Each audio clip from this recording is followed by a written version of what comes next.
driving the Fiat 500 1.2 Sport. It's recently been voted European Car of the Year, and I can see why. It's very stylish, cool, Italian chic, and I love it.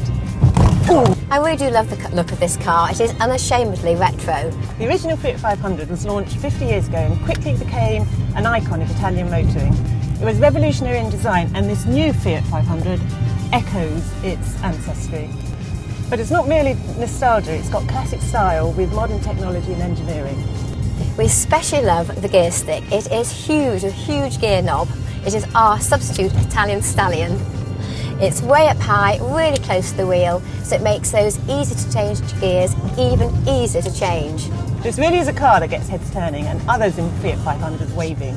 This has got to be the definitive compact car on the road at the moment. The Italian chic really appeals to us. They really do know how to do style. The plastics and trim on the dash and the door really do look great quality, and that is the lasting impression you get. And it was only when somebody else pointed out to me that actually the plastics used further down are a bit cheap that I actually noticed that. But I think at the end of the day, as long as all you see is this fabulous stuff, that's the lasting impression. There are great details to be seen everywhere, from the tiny Italian flag on the doormat to the fantastic chrome 500 logos discreetly placed all over the car. This car, it really is a joy to drive. The steering is so light, you can just almost do it with a little finger.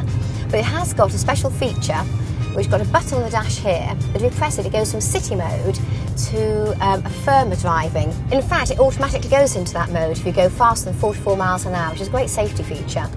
What with the colours on offer and the 15 types of upholstery and all the stickers and other bits and pieces you can put together, over 500,000 possible combinations of personalising your car.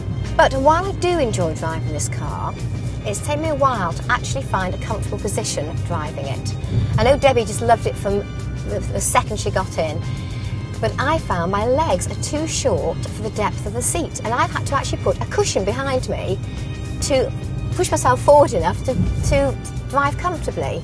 I found the edge of the seat was digging into the back of my legs, and actually made me feel quite ill after a while. And really things, I'm not unusually short, I'm over 5 foot, not quite 5'1", but over 5 foot, and there's lots of women out there my size, so I think there's a lot of women, and men, who would find this car difficult to drive. Equally, my husband, who's the other end of the spectrum, is huge, he's too tall to drive it.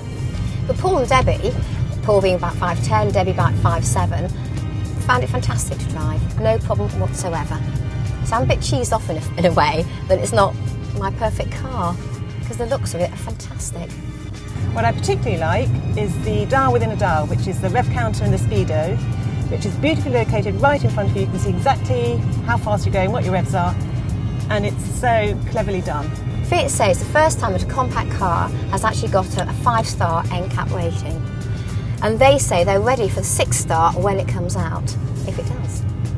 The only blot on the cockpit is the stereo system. It doesn't instantly turn on and off. You actually have to keep your finger down for a little longer than you would expect to. But hey, that's not really a problem. I think particularly good for women is the follow me home headlights, so that after you've turned off the engine, the headlights stay on and light your path home. Another great feature, which I think is a safety feature as well, is it has Blue and Me, which allows Bluetooth phone users to use their phone hands-free, and it's voice activated.